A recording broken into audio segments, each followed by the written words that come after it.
bonsoir à tous et à toutes et bienvenue dans cette 130e rencontre d'Endroit où aller, où ce soir nous avons l'honneur et la joie de recevoir Cécilia Duterre pour un parcours d'auteur. Et pour l'interroger, nous avons le merveilleux Christophe Lagorce de l'Auberge de la Treille qui se trouve à Saint-Martin-le-Beau. Saint-Martin-le-Beau, c'est pas très loin de Chenonceau. Nous avons aussi une librairie partenaire ce soir qui est la librairie Lu et Approuvé à Amboise. Avant de vous laisser la parole à tous les deux pour discuter de ce merveilleux parcours d'auteur et du dernier livre de Cécilia Duterre, je vais rappeler à nos amis participants qui peuvent poser des questions à Cécilia par mon intermédiaire en utilisant l'onglet Converser et je me ferai un plaisir de venir les lui poser à la fin de la rencontre. Christophe, Cécilia, je vous souhaite une belle rencontre. Christophe, je vous laisse la parole. Alors, bonsoir à toutes et tous. Ce soir, je dois avouer que je suis porté par une joie immense car ce parcours d'auteur est articulé autour de Cécilia Duterre que j'ai la chance de connaître depuis maintenant presque 10 ans. Bonsoir Cécilia. Bonsoir, bonsoir à tous. Je suis ravie d'être là et merci. Il paraît que vous êtes nombreux à vous être inscrits, donc je suis ravie d'être là. Bonsoir Christophe. Je suis aussi ravie d'être interviewée par Christophe que je connais bien et qui tient des rencontres culturelles à l'Auberge de la Treille en Touraine et qui m'a invitée pour tous mes livres. Alors voilà, j'ai cette chance d'être interviewée par vous ce soir Christophe. Je vous écoute. Alors, pour débuter ce parcours d'écrivain, Cécilia, je rappelle qu'il a en fait commencé en 2005 avec la parution de votre premier ouvrage, Une présence incertaine. J'aimerais revenir sur vos désirs, vos souhaits ou même vos rêves d'enfant. Quels étaient-ils en quelques mots avant que vous ne passiez à l'écriture ? Mes rêves d'enfant, écoutez, j'ai eu une enfance un peu compliquée, on en parlera sans doute tout à l'heure autour du livre La loi du père, qui fait aussi partie des livres dont on va parler ce soir. Mais j'étais déjà très habitée par les livres. Hein. Moi, dès que j'ai su lire, j'étais une boulimique de lecture et j'ai toujours été entourée de livres. Donc, je pense que j'avais déjà même peut-être l'ambition d'écrire, même si je ne me l'autorisais pas encore vraiment à y penser, mais en tout cas, les livres m'ont tenu compagnie dans une enfance un peu compliquée. Voilà, c'est ce qu'on peut dire. Alors, est-ce que vous pouvez dire à nos auditeurs quelles sont les raisons qui vous ont amené à tout plaquer au mi-temps des années 2000 pour vous consacrer pleinement à l'écriture, Cécilia ?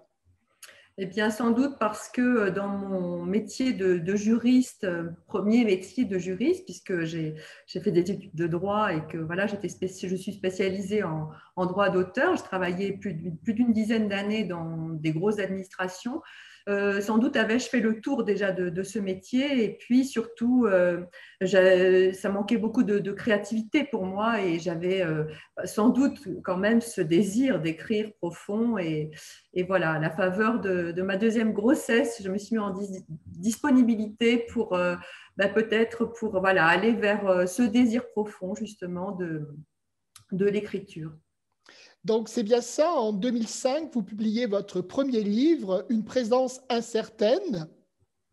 Oui, et puis très vite, ensuite, c'était un premier roman, effectivement, j'étais un tout petit éditeur, et puis ensuite, j'ai eu la chance assez rapidement d'intégrer l'équipe d'abord Albin Michel, et puis, non, d'abord, pardon, Robert Laffont, pour justement Etty Hillesum, qui va peut-être nous occuper maintenant pour un premier livre donc sur Etty Hillesum. Alors peut-être rappeler aux gens, si vous voulez bien, Christophe, que je fasse un petit rappel de qui est Etty Hillesum pour ceux qui nous écoutent et qui ne connaissent pas, puisque c'est une figure spirituelle à laquelle j'ai consacré 3 ouvrages, donc qui a occupé une grosse partie justement de mon itinéraire d'auteur.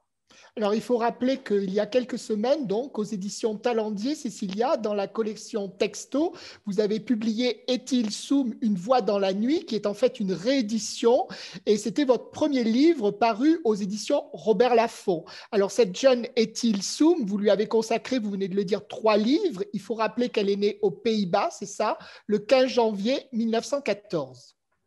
Oui, alors jeune femme juive néerlandaise qui tient un journal et une correspondance donc au cœur des Pays-Bas occupés par l'ennemi nazi. Et c'est vrai que ce journal a été publié en France sous le titre Une vie bouleversée, qui est un journal partiel, le journal complet étant beaucoup plus volumineux. Mais c'est vrai qu'en découvrant ce journal, oui, aux alentours de 2010, j'ai eu vraiment un choc de lecture, et parce que cette femme fait un parcours absolument fulgurant au cœur de la Shoah, un parcours spirituel fulgurant.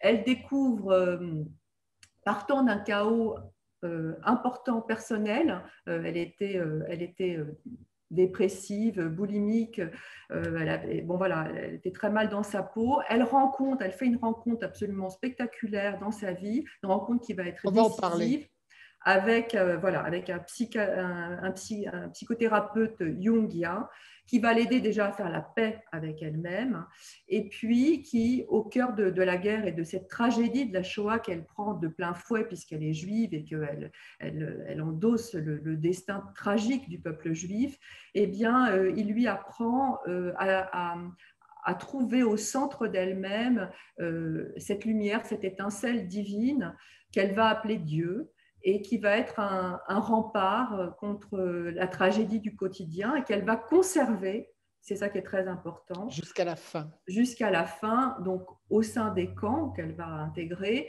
et elle va jusqu'au bout faire acte d'une résistance spirituelle absolument héroïque, gardant cette idée de Dieu en elle, et cette idée aussi de la beauté de la vie, même au cœur de la Shoah. C'est-à-dire que cette étincelle de lumière, elle va la garder, comprenant que c'est la seule chose qu'elle peut faire en fait au cœur des camps, c'est résister en restant humaine, justement, en gardant cette part divine en elle, et en l'insufflant aussi, en essayant tant bien que mal de l'insuffler aux déportés, à ces pères juifs déportés qui font partie aussi du camp. Voilà, alors ça c'est résumé très vite, hein, le parcours. Mais comment vous expliquez, Cécilia, que Ethel Soum soit peu connue en France? Vous avez depuis maintenant plus de 10 ans tenté de la remettre ou de la mettre en lumière ou dans la lumière. Et comment vous expliquez cette méconnaissance dont elle fait l'objet? Alors, c'était plus vrai quand justement Ethel Soum, Une voix dans la nuit, cette biographie là qui vient de reparaître chez Talandier. À l'époque, donc le premier livre était paru en 2010 chez Robert Laffont, et c'est vrai qu'elle était assez mal connue. Il y avait eu un livre sur elle, un ou deux livres, mais elle était assez mal connue. Elle était très connue quand même. Enfin, elle était assez connue du milieu chrétien, mais assez finalement entre guillemets, je dirais, enfermée alors que le Dieu qu'elle prône est un Dieu, c'est ça qui est très intéressant, c'est un Dieu qui parle beaucoup à la modernité, parce qu'il est très adogmatique, très universel. C'est un Dieu très personnel, en fait, avec lequel elle parle comme ça, dans un dialogue sur la fin, qui est même un dialogue complètement ininterrompu, comme ça, une conversation qu'elle tient avec le divin. Elle dit d'ailleurs qu'elle est dans les bras de Dieu. Et elle était donc assez mal connue. Elle est plus connue maintenant. Mais pourquoi moi, j'ai voulu écrire 3 ouvrages sur elle, et tout particulièrement deux chez Talandier, parce que j'en ai aussi écrit un autre donc, il y a 2 ans, et qui est sur le site, qui s'appelle Vivre libre avec Ethel Soum. Eh bien parce que j'avais donné beaucoup de conférences sur Ethel depuis des années, mais j'avais sans doute pas suffisamment dit qu'elle pouvait aussi nous servir de guide, et que son journal et sa correspondance, qu'on appelle les écrits d'Ethel Soum, ce corpus très important, eh bien, il fourmille, mais véritablement, il fourmille d'enseignements, à la fois développement personnel et spirituel, qui peuvent véritablement nous aider, nous, tout à chacun, dans l'épreuve, mais d'une façon générale, à aborder la vie. Et alors donc là, tout particulièrement en ce moment, bien entendu, où nous traversons tous plus ou moins l'époque est compliquée, et nous avons tous évidemment des épreuves. Il n'est pas évidemment question de comparer la tragédie absolue qu'Ethel Soum a traversée, puisque la Shoah est quelque chose de absolument tragique, mais bien sûr nous avons aussi nous nos propres épreuves, et il est vrai que le journal fourmille d'enseignements, que j'ai donc voulu rassembler au sein de ce livre qui s'appelle Vivre libre avec Ethel Soum, et qui tourne autour de l'idée dont je parlais tout à l'heure, de la liberté intérieure. Comment on peut justement essayer de conserver cette part en soi, quel que soit ce qu'on traverse et les épreuves qu'on traverse, les obstacles qu'on rencontre, cette part solaire, cette étincelle divine au cœur de soi et et que personne, au fond, ni la conjoncture, ni qui que ce soit, ne peut nous ravir. Voilà, donc c'était l'idée de ce second livre. Alors justement, Cécilia, vous parlez des écrits d'Étienne Soum, ce journal intime et sa correspondance qui sont étroitement mêlés. On dit souvent qu'elle est véritablement entrée en écriture comme on entre en religion. Il faut spécifier que l'essentiel a été écrit dans les camp de transit de Westerbork, où elle séjourne avant d'être déportée à Auschwitz, où elle mourra le 30 novembre 1943. Est-ce que vous aimez cette expression « entrer en écriture comme on entre en religion », justement? Alors, si on parle d'Étienne Soum, elle avait l'ambition d'écrire. Vous avez compris pourquoi j'ai choisi cette compris, tout à fait. Mais je réponds à la question d'abord pour Étienne. Elle avait l'ambition d'écrire et elle avait d'ailleurs mis son journal en sécurité. Une partie du journal a été écrite à Amsterdam avant qu'elle entre dans les camps. Et quand elle est dans les camps, en fait, c'est la correspondance qui prend le relais. Et donc, son journal est mis un peu en sécurité à l'arrière parce qu'elle avait l'ambition. Je peux vous couper, Cécilia, s'il vous plaît? Oui. Il faut préciser à ceux qui nous écoutent qu'elle n'est pas seule dans le camp, qu'il y a aussi ses parents et ses deux frères qui ont été également déportés. Voilà. Ça? Voilà. Alors, je pense que écrire pour entrer en religion, dans le cas d'Éti, on ne peut pas parler de religion justement, puisque je dirais que dans son cas, vraiment, on est vraiment dans une spiritualité très adogmatique et très universelle. C'est ce qui fait sa spécificité, c'est ce qui fait aussi son intérêt pour l'époque moderne, même si personnellement, moi, je suis voilà, de confession chrétienne.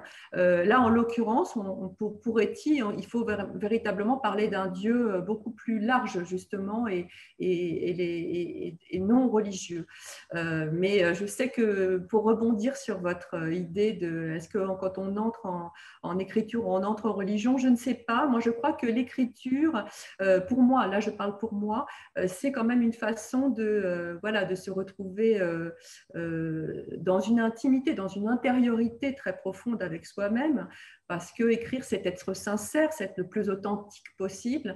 Et cette démarche de recentrage en fait en soi pour écrire, dans mon cas, puisque j'ai la foi, c'est aussi, ça pourrait s'apparenter à une forme de, je dirais, de prière, oui, en tout cas d'une forme assez méditative. Pour moi, l'écriture, c'est aussi ça, c'est rejoindre vraiment cette étincelle dont je parlais et que nous avons tous et qui est au cœur de soi. Donc, c'est vraiment être en intimité avec la profondeur, en fait, avec la profondeur qui nous habite. Alors, ce que vous montrez fort bien dans votre biographie la concernant, et ce qui m'amène à vous poser cette question, c'est cette paix intérieure qu'elle a réussi à développer. Et on peut se demander comment est-elle parvenue justement à une telle paix intérieure alors que dans ce camp de transit et ensuite à Auschwitz, l'horreur est quotidienne, l'horreur l'entoure. C'est une question fondamentale qui nous traverse, nous, en tant que lecteurs, et qui a dû aussi vous traverser, vous, en tant que biographe et spécialiste de l'œuvre d'Étienne Soum. Alors, je crois que c'est son travail analytique préalable à l'entrée au camp et cette rencontre décisive avec donc, un homme qui s'appelle Julius Peer, voilà. Et qui était donc thérapeute jungien et qui lui avait d'abord appris à faire justement la paix avec elle-même. J'ai dit qu'elle partait d'un chaos très important, un chaos personnel très important. Et donc, il lui apprend effectivement, et c'est pour ça que je suis revenue dans mon ouvrage sur ses enseignements, comment justement faire la paix avec soi, comment accepter ce que l'on est, s'accepter avec ses failles, comment habiter la solitude intérieure que chacun de nous connaît, comment par exemple écouter sa petite voix intérieure aussi, comment, enfin un nombre important en fait d'enseignement, et elle arrive au camp, elle a déjà, je dirais, épuré un certain nombre de failles. Et elle arrive assez solide, et parce qu'elle a déjà compris qu'au cœur d'elle-même, elle abritait justement Dieu, et qu'au cœur des camps, la seule chose qu'elle puisse faire, c'est vraiment, pour résister, c'est conserver l'idée de Dieu en elle, même mieux que l'idée, conserver la présence, vraiment la présence avec un grand P, divine en elle. Et que justement, dans l'entreprise d'anéantissement total de l'être humain qu'est la Shoah, la seule chose qu'elle peut faire, c'est de précisément renverser les rôles et dire justement, je suis actrice parce que je peux résister intérieurement en développant cette part de liberté intérieure et par exemple, quand elle est au cœur des camps, elle ne se sent pas, elle dit elle-même qu'elle ne se sent pas enfermée parce qu'elle porte son regard au-delà des barbelés et sur les champs de lupins violets qui entourent le camp et qui sont, dit-elle, magnifiques. Il y a des pages sublimes de poésie sur la nature en fait, qui entoure le camp. Et elle dit, à l'intérieur ou à l'extérieur du camp, eh bien, c'est une question de regard. Et c'est vrai qu'elle porte toujours son regard. Qui est enfermé? Est-ce que c'est elle qui est enfermée ou c'est les gens qui sont à l'extérieur? Et elle porte son regard aussi, par exemple, dans le ciel, qui est vaste et clair. Et ce sont, par exemple, ce type d'enseignement sont des choses que nous pouvons faire nous-mêmes dans nos propres vies. C'est-à-dire s'extraire de l'obstacle, s'extraire de l'épreuve pour comprendre que la vie, elle est plus large et que cette épreuve, elle s'intègre dans quelque chose de beaucoup plus large qui s'appelle la vie, avec un V majuscule, et qu'on n'est pas obligé de s'arrêter sur l'épreuve. On l'intègre, mais on continue d'avancer. Pensez-vous que lorsqu'elle arrive justement dans les camps, elle soit déjà totalement consciente que son sort est finalement jeté? Oui, elle est extrêmement lucide. Et justement, autre enseignement, c'est ce regard aussi qu'elle porte sur la mort, avec cette acceptation, au fond, de l'inéluctable. Et elle comprend qu'en acceptant l'inéluctable, et la pire des choses, c'est-à-dire sa propre mort à 27 ans, eh bien, elle va vaincre en fait la peur, puisqu'elle l'accepte de façon large et entière. Elle accepte même cette issue fatale pour justement découvrir que dans cette acceptation, eh bien, elle a réussi à vaincre la peur. Alors, il y a l'amour de la vie, la foi absolue en l'humain, la quête spirituelle qui sont au cœur de son itinéraire. À vous lire, ils sont aussi au cœur de vos différents livres, Cécilia. Est-ce que vous avez le sentiment qu'Étil Soum vous accompagne dans l'écriture au quotidien? On voit que sa sensibilité, son amour du prochain vous habite foncièrement et traverse toute votre œuvre. Est-ce que ça, c'est Étil Soum qui vous l'a transmis dès le départ ou c'est arrivé peu à peu?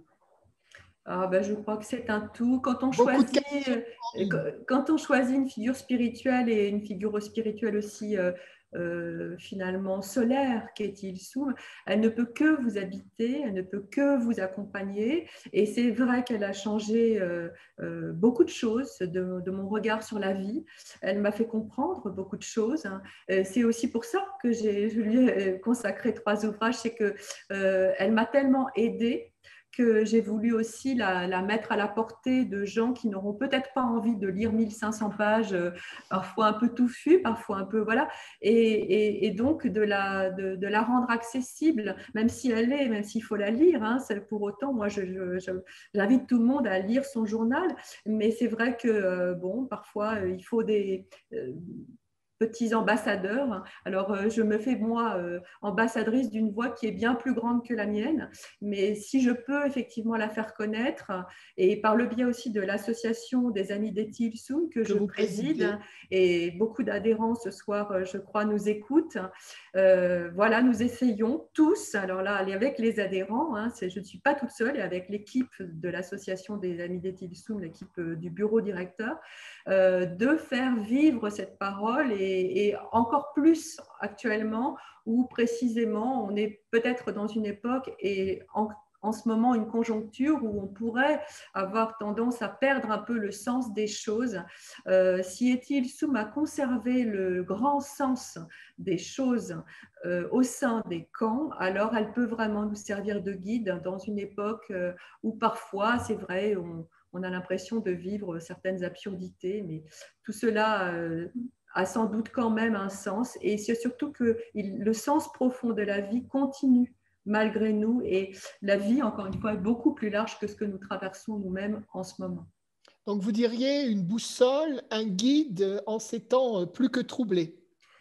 En ces temps troublés et d'une façon générale pour une vie. Mais comme le sont beaucoup de grands mystiques, hein, moi je parle d'Etil Soum que je connais très bien, d'autres mystiques m'habitent, hein, je veux dire, voilà, mais c'est vrai qu'elle est très particulière et elle est intéressante à plein de titres parce qu'elle est, voilà, il y a une totale proximité avec elle quand on la lit et aussi dans cette spiritualité, encore une fois, très moderne et qui parle beaucoup à l'époque. Moi, je le vois dans mes conférences où j'ai parfois des gens qui ne sont pas du tout intéressés finalement par la question de Dieu, mais qui comprennent parce que Dieu, dans la bouche d'Etil Soum, elle dit Dieu, mais elle dit aussi la beauté de la vie, la poésie de la vie, le sacré de la vie, qu'on peut retrouver dans la nature, qu'on peut retrouver dans des lectures. Elle lisait beaucoup, elle aussi, elle lisait des lectures très profondes et qu'on peut retrouver voilà, dans plein de choses. La spiritualité, c'est large. Hein. C'est vrai que pour certains, le mot Dieu peut paraître compliqué à exprimer ou il y a beaucoup de gens qui sont parfois très réfractaires aux religions. Et je pense que Eti est capable, dans cette spiritualité très belle et très universelle, de les réconcilier avec une forme de foi, on va dire en la vie, mais en la vie au sens large. Donc, je rappelle 3 livres consacrés à Etil Soum. Etil Soum, Une voix dans la nuit, réédité dans la collection Texto il y a quelques semaines. Un cœur universel, regard croisé sur Etil Soum en 2013 chez Salvatore et en 2018, Vivre avec Etil Soum. Vivre libre. Vivre libre, pardon, avec Etil Soum aux éditions Talendier. Il faut souligner aussi, Cécilia, que vous aviez consacré un très beau livre à Flannery O'Connor. Oui, c'est vrai. C'est vrai. Voilà. Alors, outre vos livres consacrés à Eti, il y a ce récit personnel publié en mars 2019 qui revient sur la rencontre ratée entre votre père et vous, La loi du père, donc aux éditions du Cerf. Du Cerf. Et comme chez Eti, il y a l'idée du pardon qui traverse ce roman vrai. Et la question qui m'a hanté à la relecture de ce magnifique livre, comment peut-on se construire sous la tyrannique loi d'un père comme vous l'avez eu?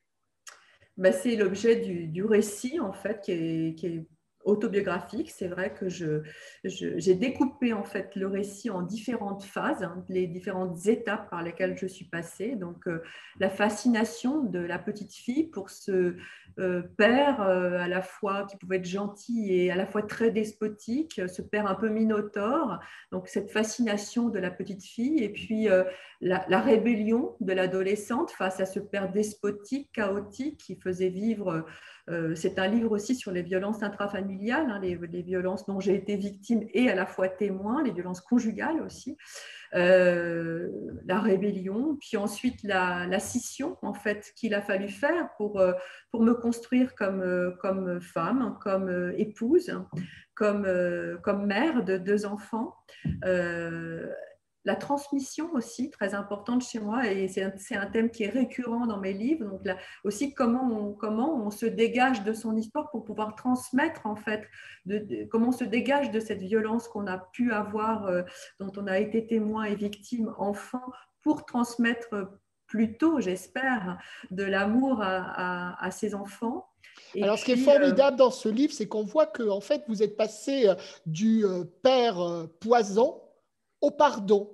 Et on peut penser que ce livre est aussi salvateur pour vos lecteurs et lectrices qui ont pu connaître les mêmes événements ou les mêmes faits que vous. C'était le but du livre, c'est-à-dire quelque part comment ces blessures d'enfance, j'avais entendu aussi que beaucoup, moi c'était mon père, mais d'autres, ça peut être plein de, voilà, des gens, une mère, un frère, etc. Ces blessures d'enfance, qu'est-ce qu'on en fait? C'est-à-dire que souvent, dans les récits autobiographiques, on en reste à les décrire, ce qui n'est pas inintéressant, mais moi je voulais les décrire au service de l'idée de on peut s'en emparer pour rebondir et pour décrire un chemin de résilience et effectivement de pardon, parce que parallèlement à cette histoire qui est la mienne et qui est finalement très universelle, puisque beaucoup de gens ont vécu des choses très dures dans l'enfance, moi, dans mon cas, c'est vrai que je mets en parallèle un parcours spirituel aussi que j'ai fait et très vite, enfant, très jeune, ayant un père si chaotique et si finalement fragile et faillible, j'ai cherché une solidité dans le père avec un grand P. Seule, puisqu'à la maison, on ne parlait pas de religion, on ne parlait pas de Dieu et que je n'ai pas du tout été élevée dans cette optique, mais que très vite, j'ai cherché effectivement, moi, dans la religion et dans la religion chrétienne et plus spécifiquement après catholique, voilà, par un itinéraire qui est le mien et qui a été long et par une véritable conversion que j'ai fait à l'âge de 20 ans. Donc, vous voyez, le parcours a été long, mais ce parcours spirituel, pourquoi j'en parle, c'est que véritablement, pour arriver au pardon, cette foi qui s'est affermie au fil des années, parce que cette foi de petite fille qui cherchait un père avec un grand P, bien sûr, elle a grandi, elle s'est affermie avec les lectures, avec les groupes de prière, avec voilà, tout un cheminement, mais surtout beaucoup, beaucoup de lectures. Et la lecture des grands mystiques et des Tilsum m'y a beaucoup aidé. Eh bien, c'est vrai que ça m'a aussi aidé dans un cheminement de pardon. L'idée du livre était de partir, en fait, finalement, à la conquête de cette rencontre ratée avec mon père pour comprendre en profondeur notre histoire et donc d'ailleurs la sienne, lui-même ayant eu comme bagage une histoire très compliquée aussi avec sa propre mère. Alors vous voyez que pour que le cercle vicieux de la violence ne s'installe pas et ne se reproduise pas, peut-être faut-il toujours comprendre en profondeur ce que nous avons vécu, ce qui ne veut pas dire tout excuser et tout justifier, mais comprendre déjà permet de s'apaiser. Est-ce que vous diriez que c'est le livre qui vous a le plus coûté à écrire? Et est-ce que vous diriez qu'aujourd'hui, grâce à ce livre ô combien magnifique, d'une histoire personnelle, vous en faites, comme vous venez de lire, une histoire universelle, vous diriez justement que vous avez franchi un cap? Alors, je crois que le livre, j'ai pu l'écrire parce que le cap avait été franchi. Mon père a été décédé quelques années auparavant. Et c'est vrai que quand il est mort, très curieusement, il tenait très peu de place dans ma vie à cette époque-là parce que, bien sûr, je l'avais mis très à distance, qu'il était quand même assez toxique et j'avais eu besoin vraiment pour me construire de mettre quelque part un couvercle sur cette histoire un peu compliquée avec lui. Mais curieusement, quand il est mort, je me suis écroulée et j'ai une peine infinie qui m'a vraiment dévastée pendant quelques mois. Mais je ne pleurais pas tant sur sa perte que j'ai compris que je pleurais en fait sur cette petite fille que j'avais laissée 50 ans auparavant et que je n'avais pas pris le temps en fait de prendre par la main pour justement pour l'amener à comprendre une histoire sur laquelle elle avait voulu peut-être trop vite, mais en même temps, j'en avais besoin pour me construire, mettre un couvercle. Et Donc, donc, justement, voilà. en fait, cette mort vous a libéré, vous a affranchi, et sans cette mort, il est évident que vous n'auriez jamais écrit ce magnifique livre, Cécilia.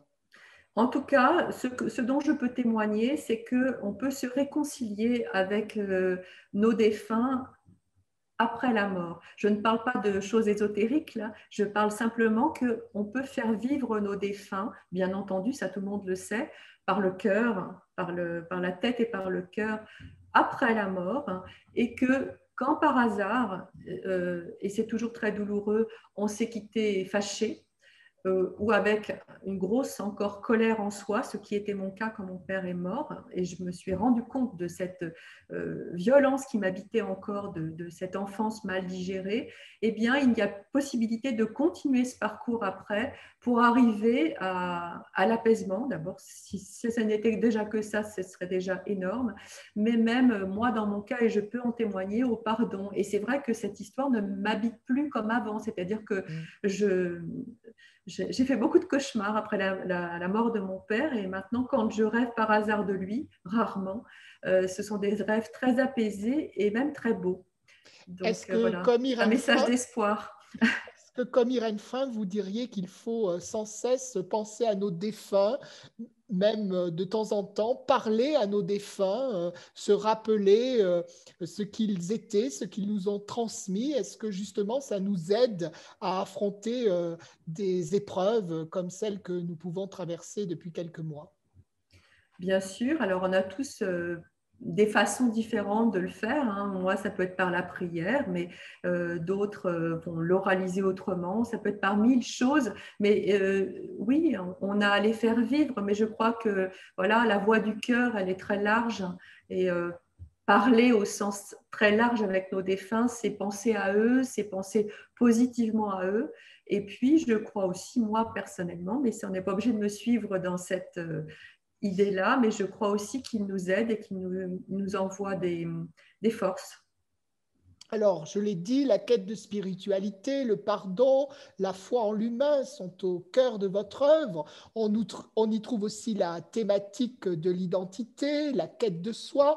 Et je voudrais revenir à deux livres qui ont beaucoup compté et qui sont audacieux par les thèmes abordés. L'âme de fond en 2012, publié chez Albin Michel, et Zeina Bachapoche en 2016. Selon vous, est-ce qu'il est possible justement de s'affranchir de son milieu social, professionnel, sentimental, comme le font vos deux héroïnes dans L'âme de fond et dans Zeynab à Chapoche? On va revenir à la thématique un peu plus précisément de ces deux livres, mais une question un peu plus globale pour commencer. Alors, je ne sais pas Sur si, justement je ne sais pas si c'est si facile, mais c'est vrai que c'est l'idée un peu de ces deux livres, c'est-à-dire de comment couper d'une vie qui insatisfaisante en fait. Dans L'âme de fond, ce premier ouvrage, c'était l'idée de est-ce qu'on peut recommencer tout à zéro, une vie tout à zéro à à 40 40 ans, ans. cette utopie du recommencement à zéro.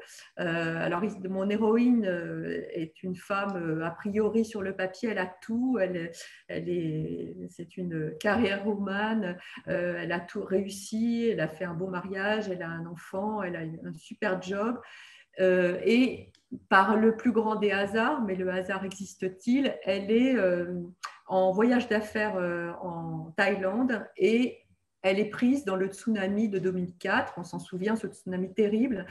Elle en réchappe miraculeusement, mais dans ce chaos absolu dans lequel est le pays à ce moment-là, tout d'un coup, et dans le chaos personnel dans lequel elle est, parce qu'elle est quand même elle est blessée, mais pas morte, elle décide de se faire passer pour morte et de ne pas rentrer en France, laissant derrière elle un mari, une carrière et une jeune fille, sa fille, qui a 16 ans. Alors pourquoi, comment?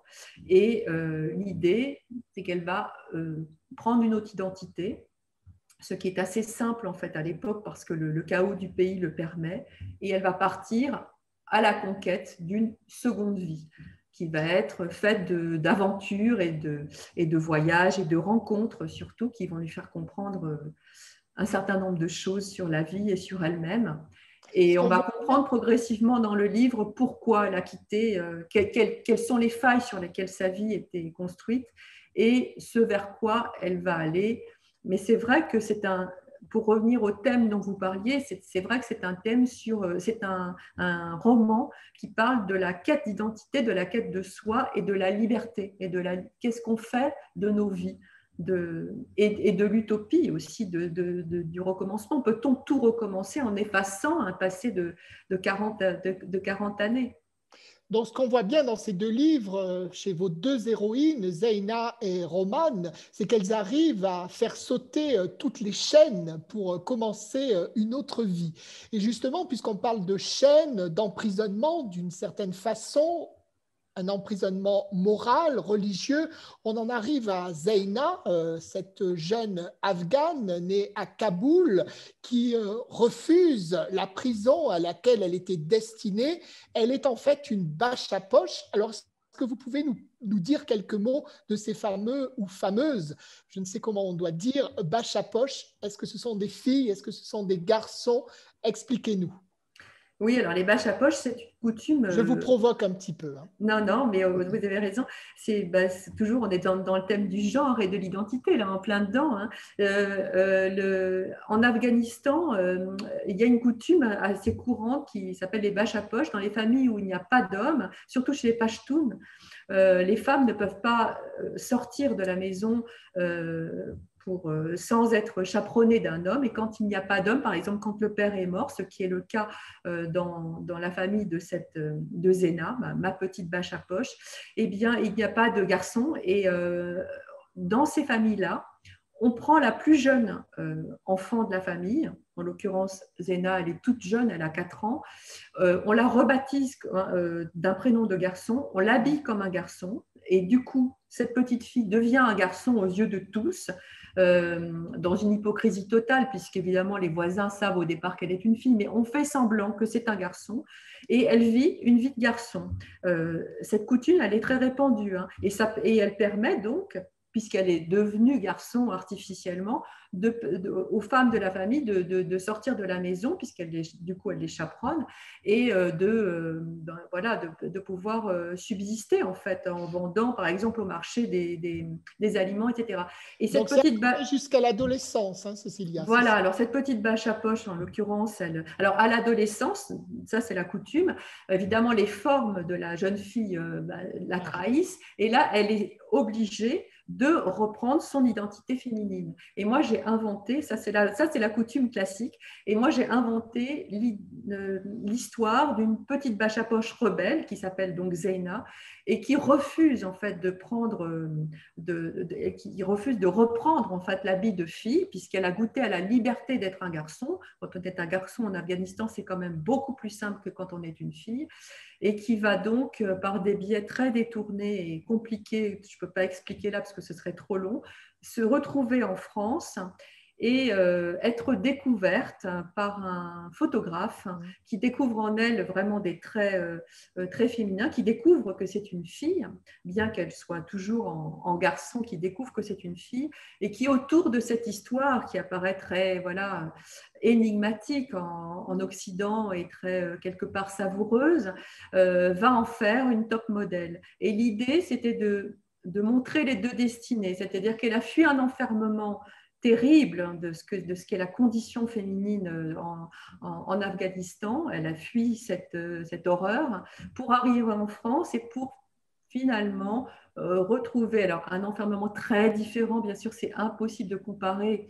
On est largement plus libre et fort heureusement en Occident, mais pour parler d'un autre enfermement qui serait cette esthétique triomphante du jeunisme, de la minceur à l'extrême, etc., qu'elle va trouver en étant mannequin et même top modèle. Et donc, l'idée, c'était de faire des parallèles entre ces deux liberté féminine, ces deux enfermements et cette liberté féminine, cette quête de la liberté féminine, et pour peut-être remettre en question un certain nombre de dictates sur lesquels nous, les femmes, sommes encore, je dirais, sous la coupe en Occident. Est-ce que vous diriez que c'est un livre plutôt engagé, Zeina Bâche à poche? C'était l'idée du livre, c'était oui, de parler encore d'un certain nombre de dictates qui nous enferment, nous les femmes, et de dire que au fond, cette liberté féminine dont on parle beaucoup, et c'est bien d'ailleurs, c'est très très bien, mais c'est aussi à nous de la gagner encore une fois dans nos têtes, et de parler aussi de cette liberté intérieure qui est si chère à mon cœur. Peut-être que c'est en gagnant une liberté profonde en nous-mêmes qu'on pourra l'imposer aussi aux autres. Hein. Et voilà, c'était l'idée du livre en tout cas. Vous êtes consciente que ce livre bouscule de nombreuses idées reçues et qu'on voit que vous attachez une importance capitale à l'émancipation féminine sans pour autant vous considérer comme une féministe militante, n'est-ce pas? Féministe militante, je pourrais le dire, mais sans prendre toute la doxa féministe en son entier, voilà, en ayant aussi mon libre arbitre. Mais bien sûr que je suis pour la liberté, pour toujours plus de liberté féminine et pour surtout une égalité femmes-hommes. C'est très important. Christophe, je ne sais pas si vous m'entendez, je suis revenue parce qu'il y a énormément de questions. Donc, je vais être obligée de un peu censurer Christophe s'il le permet, mais il y a beaucoup de questions. Et Cécilia m'a demandé de faire des questions, des réponses assez courtes parce qu'il y a beaucoup de questions. La première, c'est de quelqu'un que vous connaissez bien, c'est Michel, qui voudrait savoir est-ce que votre carrière juridique vous a servi dans votre écriture? Alors oui, bonjour Michel. Oui, ça m'a servi dans le sens où je crois que vraiment le droit structure énormément les études de droit structurent beaucoup la tête. Il y a énormément de choses à apprendre dans le droit, donc on est obligé d'être très synthétique. Et donc, je vais être synthétique dans ma réponse.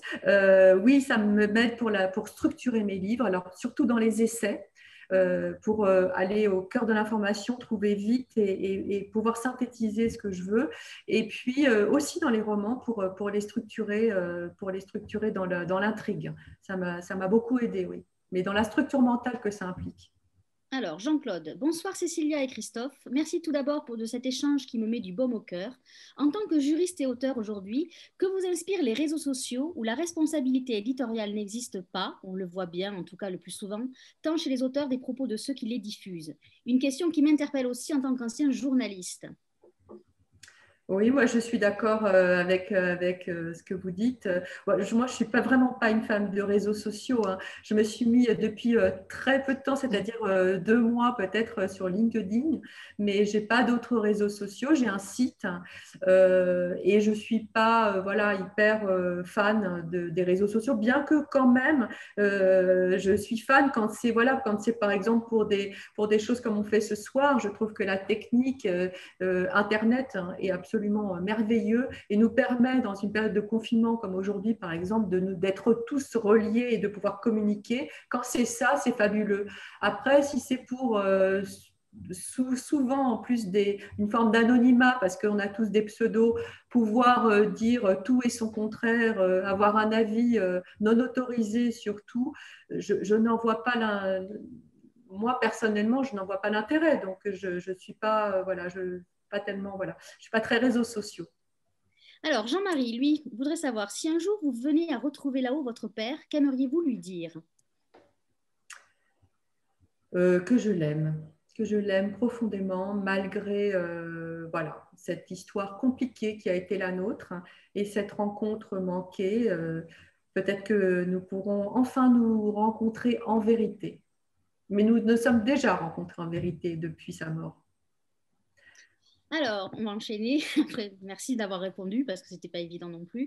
Nicole, dans son journal, Etty Ilissoum se montre vibrante, vivante, très libre. Elle tente en vain de séduire Julius Speer et que sa transformation, sa transfiguration prend toute sa force. Est-ce que cet aspect d'Etty figure dans vos textes ou les avez-vous occultés?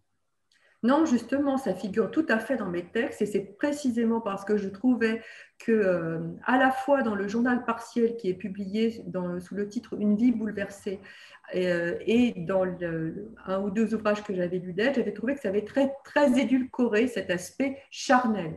Or, vous avez tout à fait raison, Nicole, le parcours d'Etty Ilissoum est un parcours spirituel, mais c'est un parcours qui va du charnel au spirituel. Et c'est très intéressant parce que justement, Etty n'était pas une sainte et c'était une grande amoureuse.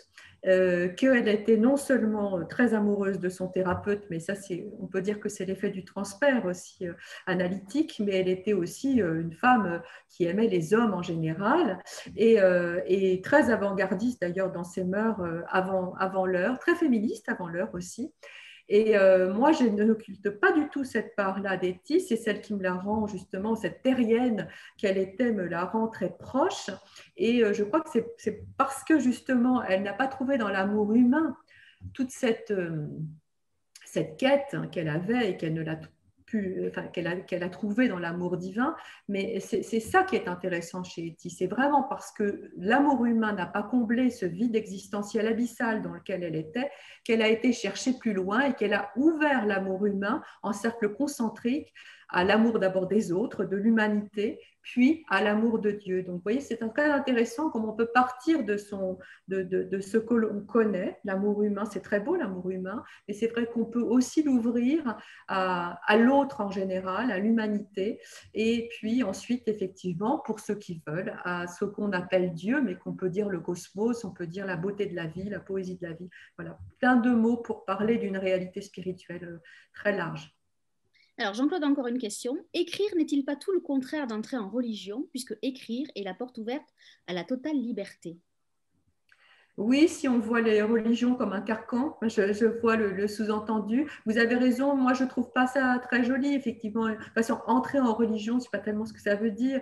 Pour moi, la religion, c'est une grammaire. Alors, quelle que soit la religion, c'est une grammaire qu'on peut adopter ou non. Ce n'est pas du tout un impératif. Moi, je ne vois pas ça comme un impératif. Pour moi, c'est très aidant parce que c'est une grammaire qui m'aide, si j'ose dire, grammaire, je mets des guillemets, hein, voilà, quand je lis la Bible, quand je lis les évangiles, moi, ça m'aide précisément à me ressourcer, à trouver des forces vives pour pour dialoguer avec Dieu. Et vous avez raison, on peut parfaitement dialoguer autrement.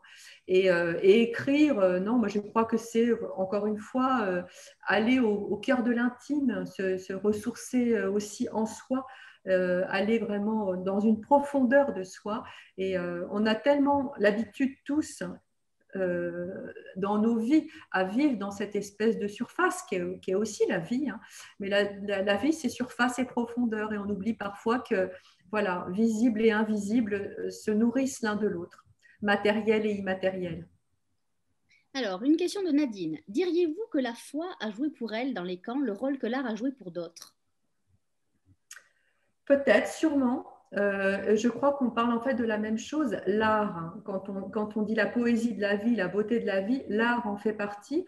Bien sûr, l'art a permis à certains déportés de garder justement cette part humaine que les nazis voulaient ravir aux déportés. S'accrocher à l'art, donc à la beauté, avec un grand B, ou exalter Dieu dans la Shoah, c'est la même idée. C'est rester vivant là où on veut vous tuer, où on veut tuer le vivant. Donc, tout à fait, c'est exactement le même. Je mettrais ça sur le même plan. Alors, je vais prendre la dernière question, elle vient de Gabriel. Etty est à la fois hors de tous les dogmes, ouverte largement sur l'universel de la vie et en relation intérieure permanente avec un Dieu personnel, avec qui elle s'entretient constamment dans un dialogue intime. Tenir autant et en même temps ces deux dimensions, n'est-elle pas une des particularités les plus exceptionnelles d'Etty? Oui, c'est vrai. C'est à la fois un Dieu très immanent parce qu'elle abrite au cœur d'elle-même, comme je l'ai dit tout à l'heure, et à la fois transcendant, avec lequel, voilà, qui la dépasse infiniment, parce que Dieu nous dépasse infiniment.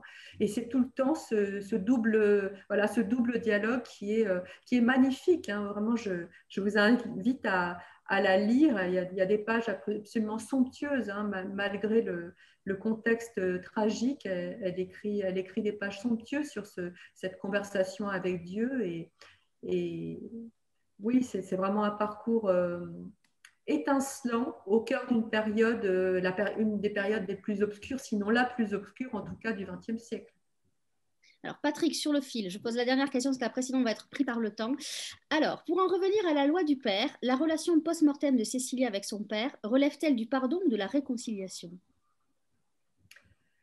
Je ferai ferai peut-être pas le distinguo. Oui, parler de réconciliation, c'est déjà bien. Le pardon, oui, il y a une notion spirituelle dans le pardon, donc dans mon cas, mais le pardon est vraiment venu en toute fin de parcours. Mais je dirais, si déjà on arrive à revenir sur sa propre histoire, à s'apaiser par rapport à sa propre histoire et à pouvoir être réconcilié, ne serait-ce qu'avec l'histoire, et ensuite avec la personne qui vous a fait du mal, quelle qu'elle soit, c'est déjà énorme, hein, et c'est déjà un très grand... je peux témoigner que c'est un très grand soulagement dans Alors, une vie. je voudrais dire à tous les lecteurs qui nous écoutent que votre dernier livre, donc Eti il Sum, chez Talandé, c'est la collection Texto, est disponible à la librairie Lu et Approuvé, qui était notre librairie partenaire à Amboise. Il est aussi disponible, ainsi que vos autres ouvrages, dans toutes les librairies. Les librairies sont ouvertes, donc vous pouvez aller acheter les livres. Je vous recommande d'aller acheter les livres de Cécilia Duterre. Je vais remercier chaleureusement Christophe Lagorce de l'Auberge de la Treille, qui organise des rencontres littéraires. Je vous engage à aller visiter son site internet, c'est l'auberge-de-la-treille.com. Vous aurez toutes les informations. Donc ça se trouve en Touraine, c'est près de Chenonceau et du Clos-Lucé, si je suis bien informée. Avant de vous donner le mot de la fin, je voudrais dire que demain, nous aurons la chance d'avoir une journaliste à votre place, Cécilia. Ça sera Florence Noiville et sa fille Juliette Hirsch. Que nous avons accueilli à l'auberge. Après 6 femmes pour un monde différent. Donc moi, je vous remercie chaleureusement d'avoir été avec nous ce soir pour parler de ces merveilleux livres, de votre parcours si impressionnant et fabuleux. Christophe, je vous laisse le mot de la fin et on donnera en dernier la parole à Cécilia. J'ai juste une question qui pourrait nous amener justement à la conclusion. Est-ce que Cécilia a des projets d'écriture? Est-ce qu'elle souhaite revenir au roman? Parce que je l'incite depuis des années à revenir à ce genre qui lui va bien aussi.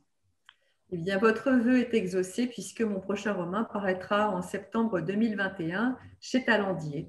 Voilà, je ne peux pas encore en parler, mais ce sera un roman, encore une fois, avec une dimension spirituelle importante. Et si je peux dire un mot, donc dire merci à Frédéric de Guelt, merci à Nathalie Couder, merci à Christophe Lagorce, et dire à tous merci beaucoup de nous avoir écoutés, d'avoir été nombreux ce soir. Ça me touche beaucoup. Je suis très heureuse d'être reliée avec vous. Je veux vous dire aussi que les lumières de Noël arrivent, que nous allons vers la lumière, que nous sortons de cette période épouvantable. J'en suis certaine. Gardons l'espérance et gardons au cœur la beauté de la vie, même dans l'épreuve.